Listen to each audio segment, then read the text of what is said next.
नमस्कार, मैं प्रीति सोनी आपके लिए कथा सार में फिर से एक नई कथा लेके आई हूँ। आज कथा लेके आई हूँ मैं माधव दास से जुड़ी हुई एक भक्त की कथा, जो कि ये कथा हमें दान पुण्य के महत्व को प्रदर्शित करती है। इसमें क्या होता है कि एक बार माधव दास जी, जो भगवान कृष्ण के यानी भगवान जगन्नाथ के बड़े ही महाभागवत होते हैं, वे उड़ीसा में जाके जो जगन्नाथपुरी है वहाँ पे जाके रहने लग जाते हैं, भगवान जगन्नाथ को अपना जीवन संपूर्ण रूप से देते हुए। माधव दास वह व्यक्ति हैं जिनके बारे में आप जानते ही होंगे, जिनका भगवान जगन्नाथ जी ने हाथ थामा था, यानी वो उन्हें दिखाई देते थे, उनसे बातें किया करते थे, उनके साथ में लीलाएं किया करते थे। माधव दास एक दिन भिक्षा लेने के लिए जा रहे थे, अपनी कुटिया में रहते थे वो, और भिक्षा में जो मिलता था उन्हीं से वो अपना जीवन चलाते थे और भगवान को भोग अर्पित किया करते थे। भिक्षा क्या होती है? देखिए, भिक्षा क्या होती है, जब भगवान के भजन करने वाला व्यक्ति आपसे भिक्षा मांगता है तो ये मत सोचिए कि वो कुछ करता तो है ही नहीं और बस भिक्षा मांगता है और लोगों से मांगता रहता है। इसका मतलब ये होता है कि वो जब भजन करता है तो वो जो भिक्षा के रूप में आपसे लेके आया है तो वो आपके पाप लेके आता है, और जब वह भजन करता है तो आपके पाप उसमें जल के भस्म हो जाते हैं और आपको जीवन में कहीं ना कहीं एक उसी के पुण्य फल मिलते हैं आपको, और आपको कहीं ना कहीं एक नई जीवन में शिक्षा मिलेगी। कैसे मिलेगी? क्योंकि भगवान ने उसके पुण्य प्रभाव से आपके साथ में एक ऐसी लीला करेंगे जिससे आपको जीवन में कहीं ना कहीं कुछ अच्छा कार्य करने की प्रेरणा मिलेगी।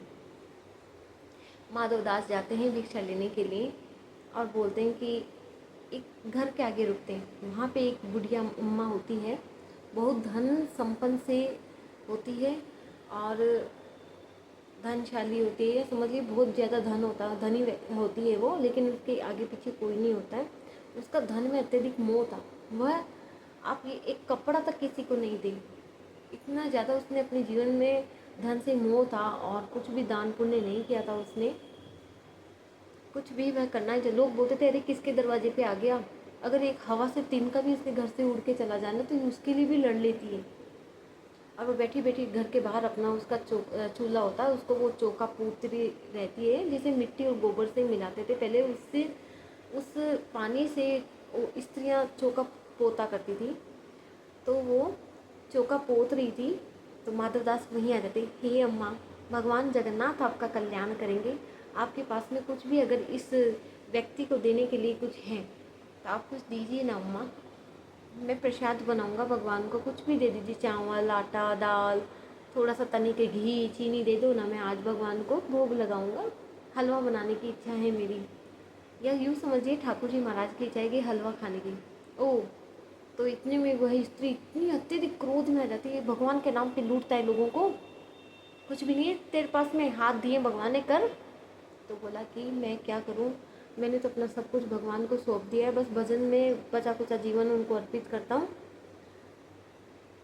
तो आप एक मदद कर दिए छोटी सी, मुझे भगवान को भोग लगाना है, मेरा जीवन तो सारा मैंने भजन में अर्पित कर दिया है, मैं इस माया के संसार में पढ़ना नहीं चाहता पुनः, तो माया के जाल में नहीं पढ़ना चाहता, इसलिए मैं भगवान के भजन में ही अपना जीवन अर्पित करता हूँ और ठाकुर जी के दर्शन नित्य करने आता हूँ, भगवान जगन्नाथ जी के। तो स्त्री बोलती है काम चोर कहीं के, काम नहीं करना चाहता, भगवान के भजन का नाम लेता है। तो बोलता कि अम्मा कुछ तो है तो दे दे, तो क्या करती है, गोबर का लिपा हुआ वो कपड़ा है उसको उसके मुंह पे मार देती है। इधर भगवान जगन्नाथ जी को ये दृश्य ध्यान की अवस्था में पता चलते ही उन्हें बहुत क्रोध आता है, और बलराम जी सुभद्रा जी बोलते हैं क्या हुआ ठाकुर जी, क्या हुआ लाला? तो फिर वो ऐसे बोलते हैं आज मेरे एक भक्त का भारी अपमान हुआ है, एक दान पुण्य के लिए एक स्त्री इतने तक गिर सकती है, अभी बताता हूँ। फिर उसके बाद में जो माधव दास जी हैं अपनी कुटिया में पहुँचते हैं, उस कपड़े को धोते हैं और एकदम अच्छे से धोते हैं, बार बार उसे पानी से मिट्टी से अच्छे से धोते हैं, उसका सारा उसे कपड़े को सुखाते हैं। सूखने बाद उसी कपड़े से लंबी लंबी, जिसे हम बोलते हैं ना लीरी, लीरी निकाल के, लंबी लीरी निकाल के, और फिर उसके बाद में उसी से बाती बनाते हैं। और फिर उससे भगवान के शाम को दीपक जलाते हैं और ठाकुर जी महाराज को कहते हैं कि ठाकुर ये रहा जल, पी लो। आज मुझको कोई दान पुण्य नहीं मिला, मुझे कुछ भी नहीं मिला, आज मैं तुम्हारे लिए प्रसाद नहीं बना पाया। बड़े भोले थे माधवदास जी। बोलते हैं कि आज तो भूखा पेट ही सोना पड़ेगा। इतने में जगन्नाथ जी भगवान की चढ़ी हुई जो 56 भोग की थाल होती है सामने प्रकट होती है माधवदास जी की, और भगवान प्रकट होते हैं, बोलते हैं मेरा सखा नहीं खाएगा तो मैं कैसे खाऊंगा, चलो सखा आते हैं, बैठ के साथ में खाते हैं। और उसके बाद में दोनों साथ में मिलके भोजन करते हैं। और इधर भगवान अपने यमराज को बुलाते हैं और कहते हैं जाओ, और जाके उस बुढ़िया अम्मा को अपने दूध को भेजो, लेने जाना है। इधर वो बूढ़ी अम्मा होती है, जैसे ही माधवदास ने वहाँ दिए जलाए होते हैं अपने वहाँ पे, वैसे ही उस बुढ़िया अम्मा के वहाँ पे घर में तरह तरह के दीपक जल जाते हैं। तरह तरह के मतलब बहुत सारे। और वो सोचती है आज इतना प्रकाश कैसे हो गया। जैसे ही प्रकाश होता है, भगवान की कृपा से उसे याद आता है कि उसने एक कपड़ा फेंका था, और उसे ये भी दिख जाता है कि उससे माधवदास ने दीपक जलाए हैं। और फिर उसके बाद में वह सोती है और उसे एक यम का दूत प्रकट होता है और बोलता है उठो, सो क्या रही हो, वो सो ली, अब तुम अपना जीवन तुमने सोने में ही निकाल दिया। तो फिर वो बोलती है क्या करूँ, कि चलो हमारे साथ, तेरा जीवन काल पूर्ण हो गया।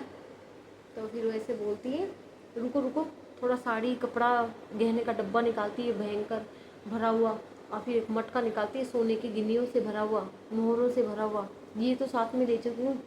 तो बोलते वहाँ पे ये नहीं चलता है।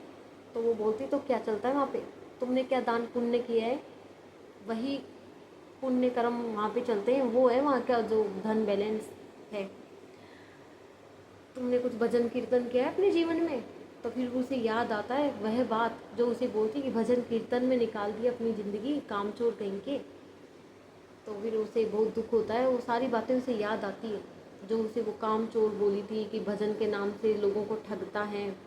दान पुण्य के वक्त उसे वो बात जो बोलते हैं कि दान पुण्य कुछ किया है, तब उसे वो बात याद आती थी कि जब वो गलियों में यूं ही घुमा करती थी, दूसरों की चुगली करती थी, बुराई करती थी। इसलिए याद आती कि मैंने अपना जीवन दूसरों की चुगली और बुराई करने में निकाल दिया, दान पुण्य तो कुछ किया नहीं। माधव दास को जो उसने ताना मारा था दान पुण्य किया है, मतलब माधव दास जब समझाते हैं कि माँ दान पुण्य करो, तब उसे वो बात याद आती है कि माधवदास ने कहा भी था लेकिन मैंने माना नहीं और उसके मुंह पे कपड़ा फेंक दिया।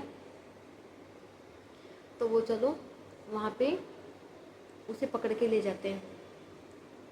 पकड़ के ले जाते हैं तो यमराज जी के सामने कि मैया कोई दान पुण्य किया है क्या। तो बोले कि मैंने तो कुछ नहीं किया अपने जीवन के अंदर, कोई दान पुण्य, कुछ भजन कीर्तन किया कि नहीं, लेकिन तुम्हें एक बार खुश हो, तुम्हें पुण्य एक बार धरती पे भेजा जा रहा है। धरती पे क्यों, ऐसा क्या कर दिया है मैंने कि अभी तुमने सुबह ही तो माधवदास को जो उस दान पुण्य किया, एक कपड़ा फेंका था ना, उससे दिए जला दिए, तुम्हारे जीवन में दिया जल गया है नया। अब जाओ, एक बार पुनः जीवन मिल रहा है उसके भजन कीर्तन के प्रभाव से, उसके भजन कीर्तन ने तुम्हें बचा लिया है। एक बार पुनः जीवन जीने का और अपने जीवन को सही जगह लगाने का। अब जाओ, खूब भजन करो, खूब कीर्तन करो, खूब कथा सुनो, भागवत कथा सुनो, खूब रामायण सुनो, और जाके दान पुण्य करो। अपने संपूर्ण जीवन में तुमने जो भी बटोरा उसको दान पुण्य में और दूसरों की जीवों की सेवा में लगाओ। ये बोले कि जीवों की सेवा में क्यों, बोले जिस ठाकुर की लोग पूजा मंदिरों में करते हैं ना, वो ठाकुर मंदिर में नहीं रहता है, वो रहता है जीव जीव में। सभी जीवों के कल्याण में अपना जीवन लगाओ। तो फिर वो बहुत खुश होकर आती है। आते ही माधव दास जी को जगन्नाथ में, पूरी जगन्नाथपुरी में ढूंढती है, जाके मंदिर भक्ति है और वहाँ पे वो मिलते हैं, उनके चरणों में पड़ जाती है, अरे तुमने मेरा जीवन बचा दिया। सभी के सामने जो भी रात्रि कालीन में जो भी बात हुई थी, और वो सारा उनको वृतांत बताती है। कहती है कि इनके भजन से मुझे फिर से पुनः नया जीवन मिला है, और पूरा अपना जीवन, संपूर्ण जीवन अपना भजन में लगाती है, कथा में लगाती है, भागवत कथाओं में लगाती है, जहाँ जहाँ राम कथा होती है वहाँ लगाती है, वहाँ भी जाती हैं, और धार्मिक ग्रंथों को लेके आती है, उनको पढ़ना प्रारंभ करती हैं। और फिर जितना भी धन था वो गौ सेवा में, जो कुत्ते होते हैं उनकी सेवा में, अन्य प्रकार के जितने भी जीव जंतु उनकी सेवा में लगाती है, उनको बचाने का कार्य प्रारंभ करती है। अगर आपको मेरी कथा अच्छी लगी हो और इससे कुछ सार आपको समझ में आता हो तो मेरी कथा को फिर से सुनने के लिए आप यूट्यूब पे मेरी वीडियो को ज़्यादा से ज़्यादा लाइक और सब्सक्राइब कीजिएगा। कथा के अंत में उसका सार क्या है उसको अगर आपको समझ में आता है तो मुझे ज़रूर कमेंट करके बताइएगा कि आपको मेरी कथा कैसी लग रही है। धन्यवाद।